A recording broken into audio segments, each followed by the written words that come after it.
April 22, 2025 current affairs ఈ వీడియోలో చూద్దాం. ప్రపంచ ధరిత్రీ దినోత్సవం 2025 యొక్క తేదీ, చరిత్ర, థీమ్ మరియు ప్రాముఖ్యత గురించి తెలుసుకుందాం. World earth day 2025 our power our planet.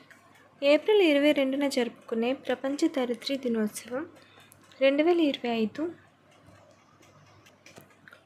మన శక్తి మన గ్రహం అనే ఇతివృత్తంతో ప్రపంచ పర్యావరణ అవగాహన మరియు కార్యాచరణను హైలైట్ చేస్తుంది.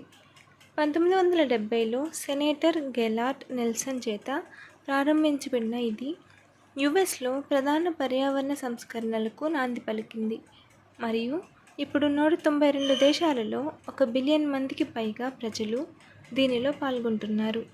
2025 థీమ్ సమిష్టి బాధ్యతను నొక్కి చెబుతుంది.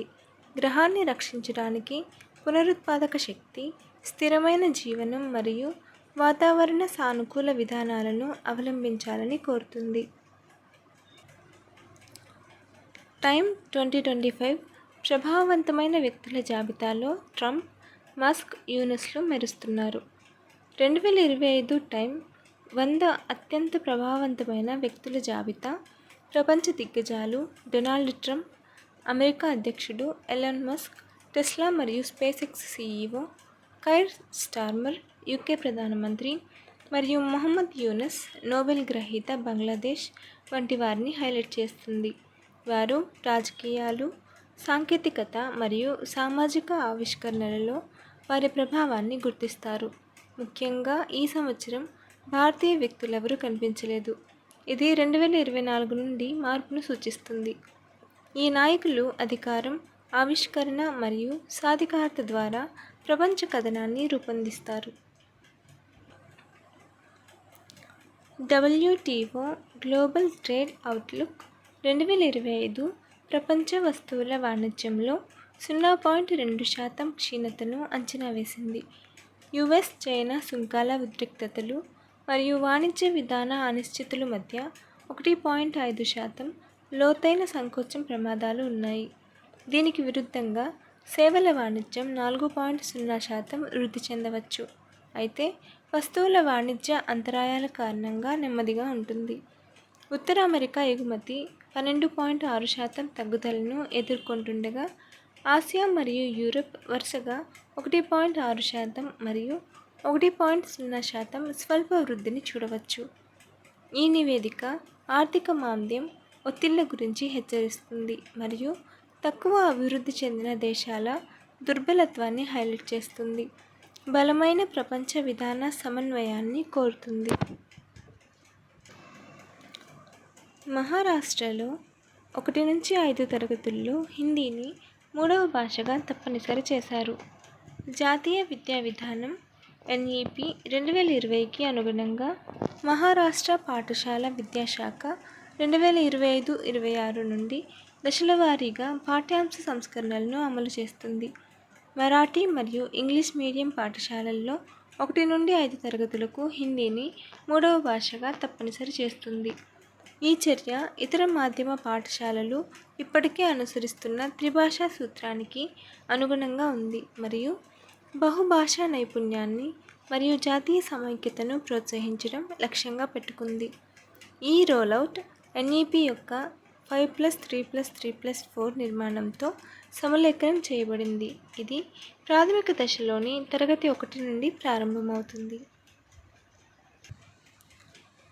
అరుణాచల్ ప్రదేశ్లోని దిబాంగ్ వ్యాలీలో 3097 మెగావాట్ల ఎటాలిన్ హైడ్రో ఎలక్ట్రిక్ ప్రాజెక్టు కోసం SJVN లిమిటెడ్ 269.97 కోట్ల భూమి పరిహారంగా విడుదల చేసింది.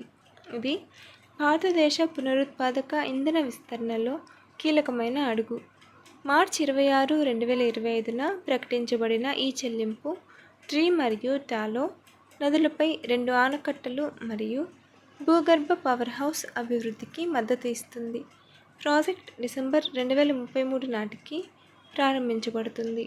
ఇది ఆగస్టు 2023లో SJVN మరియు అరుణాచల్ ప్రదేశ్ ప్రభుత్వం మధ్య సంతకం చేయబడిన ఒక అవగాహన ఒప్పందం తర్వాత జరిగింది.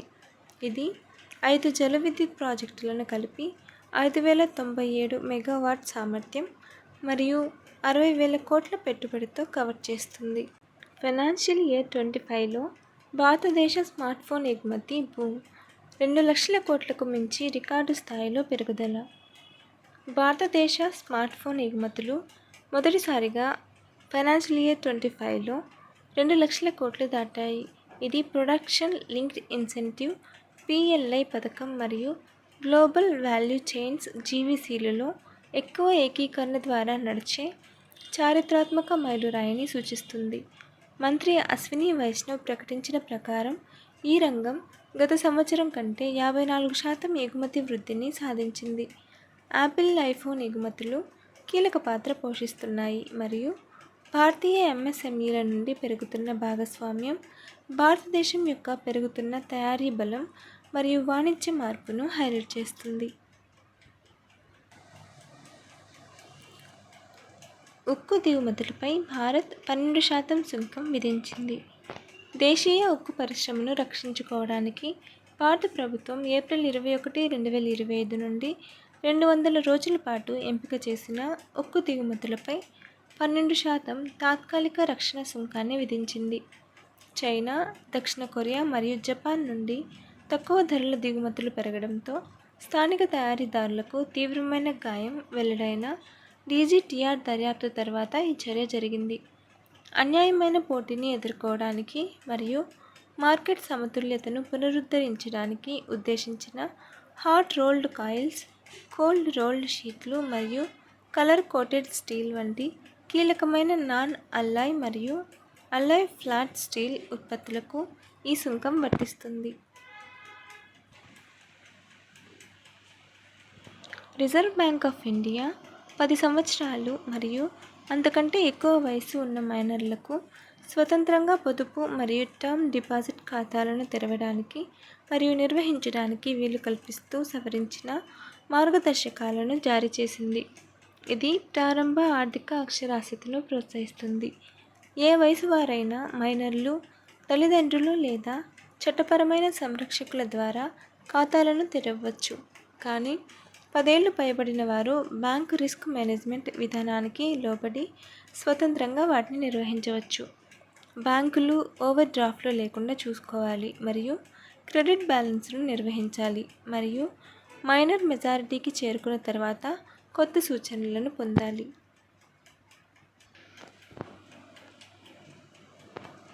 ఒక ప్రధాన పరిపాలనా చర్యలో భాగంగా కేబినెట్ నియామకాల కమిటీ ACC ఎన్ఫోర్స్మెంట్ డైరెక్టరేట్ EDలో 5 సీనియర్ అధికారులను స్పెషల్ డైరెక్టర్లుగా నియమించింది. వీరిలో 4 IRS అధికారులు మరియు 1 IPS అధికారి ఉన్నారు. దీనితో ED యొక్క మొత్తం ST బలం 8కి చేరుకుంది. దీని పర్యవేక్షక మరియు కార్యాచరణ సామర్థ్యాలు పెరుగుతాయి. నియామకాలు పొందినవారు Biplab Kumar Chowdary IPS 1997, T. Shankar, N. Padmanabhan, Rajneesh Dev Burman మరియు మను టెంటివాల్ ఆర్థిక నేరాల దర్యాప్తులను పర్యవేక్షిస్తారు మరియు కీలకమైన ఆర్థిక చట్టాలను అమలు చేస్తారు. ఢిల్లీ హైకోర్టు రిజిస్ట్రార్ విజిలెన్స్గా న్యాయమూర్తి కావేరి బవేజా నియామకం. ఢిల్లీ హైకోర్టులో జరిగిన ఒక ప్రధాన పరిపాలన పునర్వ్యవస్థీకరణలో న్యాయమూర్తి కావేరి బవేజా రిజిస్ట్రార్ విజిలెన్స్గా నియమితులయ్యారు. న్యాయమూర్తి అరుణ్ భరద్వాజ్ మే 1, 2025 నుండి రిజిస్ట్రార్ జనరల్గా బాధ్యతలు స్వీకరిస్తారు. ఢిల్లీ ఎక్సైజ్ పాలసీ 1984, సిక్కు వ్యతిరేక అల్లర్లు మరియు 2020 ఢిల్లీ అల్లర్లు వంటి ఉన్నత స్థాయి కేసులను నిర్వహించడానికి ప్రసిద్ధి చెందిన న్యాయమూర్తి బవేజా విజిలెన్స్ పాత్రకు న్యాయ అనుభవం మరియు సమగ్రతను తీసుకొస్తారు. బొగ్గు కుంభకోణం కేసులను ప్రత్యేకంగా విచారించడంలో ప్రసిద్ధి చెందిన న్యాయమూర్తి భరద్వాజ్ అనుభవజ్ఞులైన న్యాయ నాయకత్వంపై కోర్టు దృష్టిని ప్రతిబింబిస్తూ కీలకమైన పరిపాలనా పదవిని చేపట్టారు. డేర్ కార్యదర్శిగా మరియు ICAR డైరెక్టర్ జనరల్గా మంగీ లాల్ జాట్ నియమితులయ్యారు. స్వచ్ఛంద పదవీ విరమణ తీసుకున్న డాక్టర్ హిమాంశు పాఠక్ స్థానంలో డాక్టర్ మంగీలాల్ జాట్ డేర్ కార్యదర్శిగా మరియు ఐసీఏఆర్ డైరెక్టర్ జనరల్ 3 ఏళ్ల కాలానికి బాధ్యతలు స్వీకరించారు. వ్యవసాయ శాస్త్రం, పరిరక్షణ వ్యవసాయం మరియు వాతావరణ స్థితిస్థాపక వ్యవసాయ వ్యవస్థలలో 25 సంవత్సరాలకు పైగా నైపుణ్యంతో అతని నియామకం భారతదేశంలో స్థిరమైన వ్యవసాయం మరియు పరిశోధన ఆవిష్కరణలను ముందుకు తీసుకెళ్లే దిశగా ఒక ముఖ్యమైన అడుగును సూచిస్తుంది. మాడ్రిడ్లో 25వ వార్షికోత్సవాన్ని పురస్కరించుకొని 2025 లారెస్ వరల్డ్ స్పోర్ట్స్ అవార్డులు అన్ని విభాగాలలో ప్రపంచ క్రీడా నైపుణ్యాన్ని సత్కరించాయి. మోండో డుప్లాంటిస్ తన రికార్డు స్థాయి పోల్ వాల్ట్ విన్యాసాలకు గాను world sportsman of the year అవార్డును గెలుచుకుంది. అయితే అద్భుతమైన ఒలింపిక్ పునరాగమనం తర్వాత సైమన్ బైల్స్ తన 4వ world sports women of the year టైటిల్ను గెలుచుకుంది. ఇతర కీలక విజేతలలో Real Madrid team of the year, Lamine Yamal breakthrough, Rebeca Andrade comeback, Jiang Yuyan disability sports person, Tom Pidcock action sports, Rafael Nadal మరియు Kelly Slater వరుసగా sporting icon మరియు lifetime achievement అవార్డులను అందుకున్నారు. Poshan tracker application 2024లో public అడ్మినిస్ట్రేషన్లో అత్యుత్తమ ప్రతిభకు ప్రధానమంత్రి అవార్డును గెలుచుకుంది. మహిళా మరియు శిశు అభివృద్ధి మంత్రిత్వ శాఖ అభివృద్ధి చేసిన పోషన్ ట్రాకర్ అప్లికేషన్ ఏప్రిల్ 21, 2025న 17వ సివిల్ సర్వీసెస్ దినోత్సవం సందర్భంగా ఇన్నోవేషన్ విభాగంలో 2024లో పబ్లిక్ అడ్మినిస్ట్రేషన్లో అత్యుత్తమ ప్రతిభకు ప్రధానమంత్రి అవార్డును గెలుచుకుంది. కార్యదర్శి శ్రీ అనిల్ మాలిక్ అందుకున్న ఈ అవార్డు మిషన్ సాక్షం అంగన్వాడీ మరియు పోషన్ 2.0 కింద టెక్ ఆధారిత డేటా కేంద్రీకృత పోషకాహార పాలనను ముందుకు తీసుకెళ్లడంలో పోషన్ ట్రాకర్ పాత్రను గుర్తిస్తుంది. ఇందులో అంతర్విభాగాల కలయిక, కమ్యూనిటీ సాధికారత మరియు డిజిటల్ సేవా డెలివరీ వంటి కీలక అంశాలు ఉన్నాయి. ఆసియా అండర్-18 అథ్లెటిక్స్ ఛాంపియన్షిప్లో 19.59 మీటర్ల త్రోతో నిశ్చయ్ రజతం గెలుచుకున్నాడు. సౌదీ అరేబియాలోని దమ్మాంలో జరిగిన ఆసియా అండర్-18 అథ్లెటిక్స్ ఛాంపియన్షిప్లో హర్యానాకు చెందిన 16 ఏళ్ల నిశ్చయ్ బాలుర షాట్పుట్లో 19.59 మీటర్ల వ్యక్తిగత ఉత్తమ త్రోతో రజత పతకాన్ని గెలుచుకున్నాడు. ఇది అతని మునుపటి 18.93 మీటర్ల రికార్డును అధిగమించింది. ఛాంపియన్షిప్ యొక్క 3వ రోజున దీనిని సాధించడం ద్వారా నిశ్చయ్ ప్రదర్శన అంతర్జాతీయ వేదికపై అతని వేగవంతమైన పురోగతి మరియు పెరుగుతున్న సామర్థ్యాన్ని హైలైట్ చేస్తుంది. Follow for more videos.